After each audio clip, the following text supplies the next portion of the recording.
make chainmail rings, you need your wire. This is aluminum, so it's nice and malleable.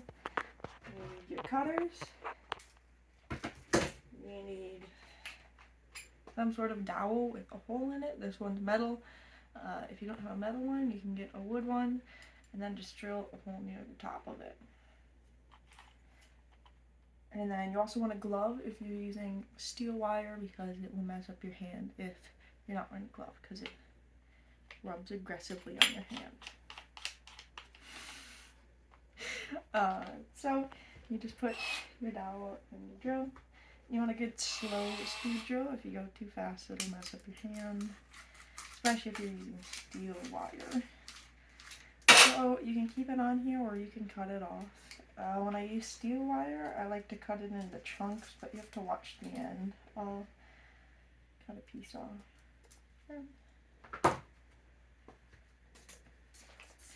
So then you stick your wire through the hole, and then you kind of push it down a little, and then you pull it kind of out and towards yourself, and then you start going slowly with the drill, and you want it to go coil like that.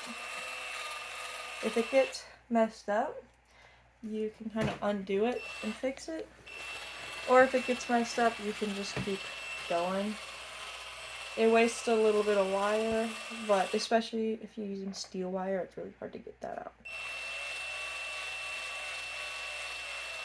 And you want to keep this kind of tensioned, especially if you have steel wire. This one isn't going to try to run away really, but the steel wire kind of is more annoying, so you have to tension it more.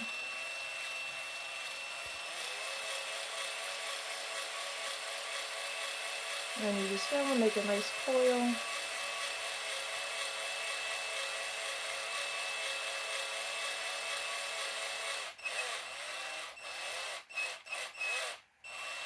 And be careful when you get to the end, because it has a lot of tension on it, and it'll do that. With aluminum it doesn't hurt, but if you have steel, it will mess up your hand if you let it sling into your hand like that.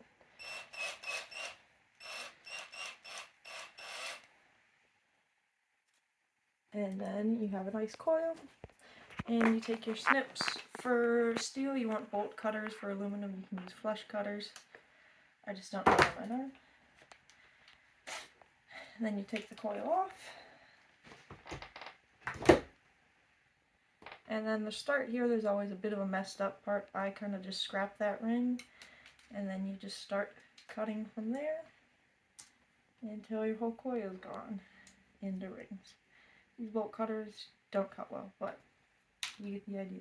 And then you have rings. Yay!